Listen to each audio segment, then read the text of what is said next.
Focus करना है। एक तो पहले जो ग्लोबल सेंटिमेंट डोमिनेट कर रहा है उस पर समझना चाहेंगे कि कल जाते जाते हमने देखा मिडल ईस्ट तनाव बढ़ने की 3-4 रिपोर्ट्स एक साथ आ गई।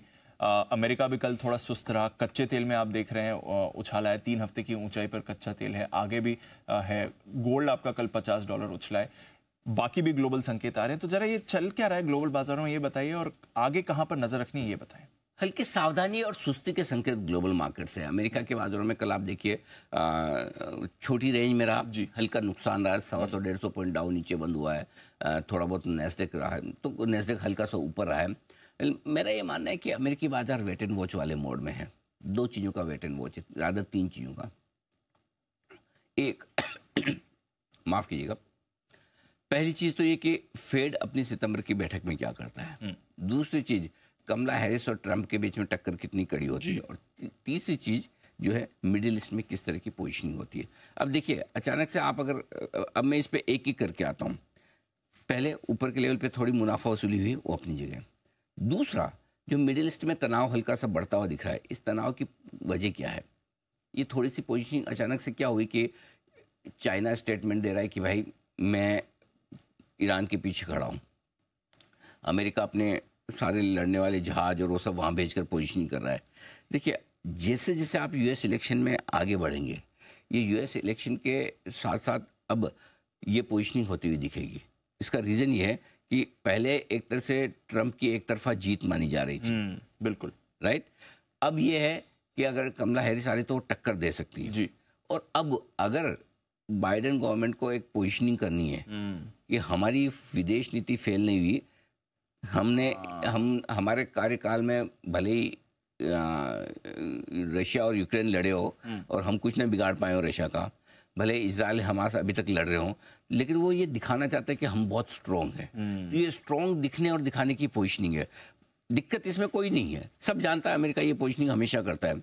ये चीज़ उन्होंने, ये बांग्लादेश भी हुआ तो काफ़ी लोग उसी से जोड़ रहे हैं कि इलेक्शन के पहले आपको दिखाना है, देखो मैंने एक और बड़ी कंट्री में ये सब करने की मैं ताकत आज भी रखता हूँ, मैं अमेरिका हूँ। लेकिन इस दिक्कत जो आ रही है, दिक्कत दीप ये आ रही है कि अब तक सब लोग मान रहे थे कि ईरान कुछ कर नहीं सकता और करेगा भी नहीं। राइट। ये सारे, यही वजह से कच्चा तेल आपका $77 पर आज $83 पे है। क्यों? सिर्फ एक स्टेटमेंट पे कि अगर चाइना आके खड़ा होता है तो फिर ये बात खाली ईरान और इजराइल के या हमास के बीच में नहीं रह जाती।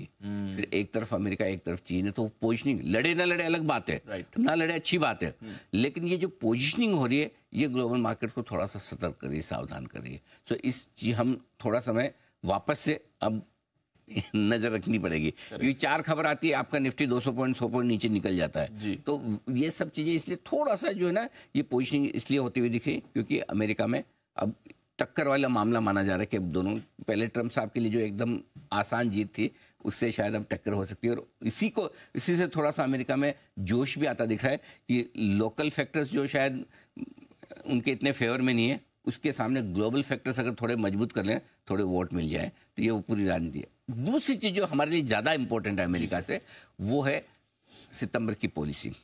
अब सितंबर की पॉलिसी से पहले अगले 4 दिन अमेरिका के लिए बहुत इंपॉर्टेंट है। क्यों अगले 4 दिन इसलिए इंपॉर्टेंट है? अगले 4 दिन में 4 बड़े डेटा आने वाले हैं। अच्छा। और ये 4 बड़े डेटा वो हैं जिनके दम पर फेड चेयरमैन अपनी पॉलिसी डिसाइड करेंगे। आज पीपीआई होलसेल महंगाई के डेटा आएंगे, कल सीपीआई रिटेल महंगाई के डेटा आएंगे, और उसके बाद आईआईपी ग्रोथ के आंकड़े आएंगे और रिटेल सेल्स के डेटा आएंगे। ये चारों डेटा देखकर फेड चेयरमैन डिसाइड करेंगे सितंबर में मुझे ब्याज दरें काटनी है या नहीं काटनी है, और इस पर बाजार का रिएक्शन पक्का आएगा। अच्छा। अगर ये डेटा ऐसे आ गए जिससे कि कॉन्फिडेंस बढ़े, तो लोग है ना कूदने लगेंगे कि एक नहीं 3 होगी, ये कूदने लगेंगे कि 1/4 नहीं ½ % होगी।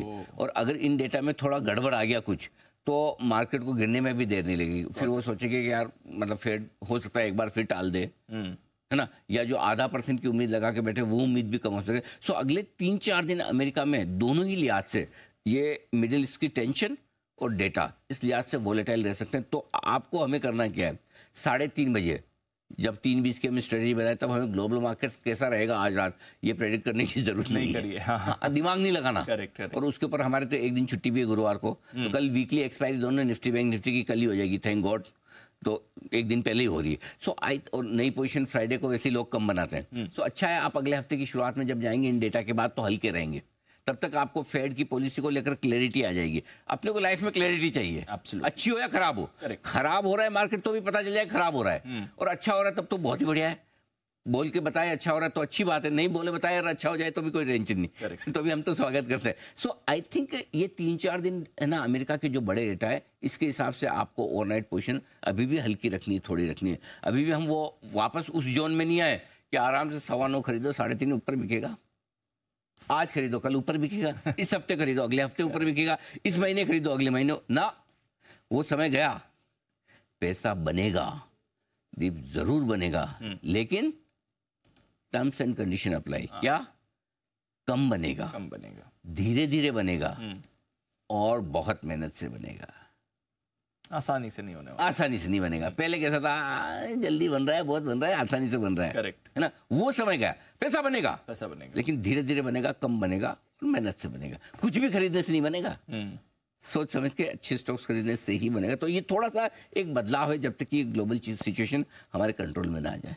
क्लियर? इसलिए एफआईएस भी थोड़ा सतर्क है। एफआईएस भी इसीलिए थोड़ी सी प्रॉफिट बुकिंग वो कर भी रहे हैं। एफआईएस भी आप देखिए 1-2 दिनों से फिर से बेचना शुरू किया। तो ये सारे आज ग्लोबल संकेत हैं जो आपको थोड़ी सुस्ती, थोड़ी कमजोरी, थोड़ी अलर्ट रहने की तरफ इशारा कर रहे हैं, जो मैंने आपको ये 5 बताए। इस बीच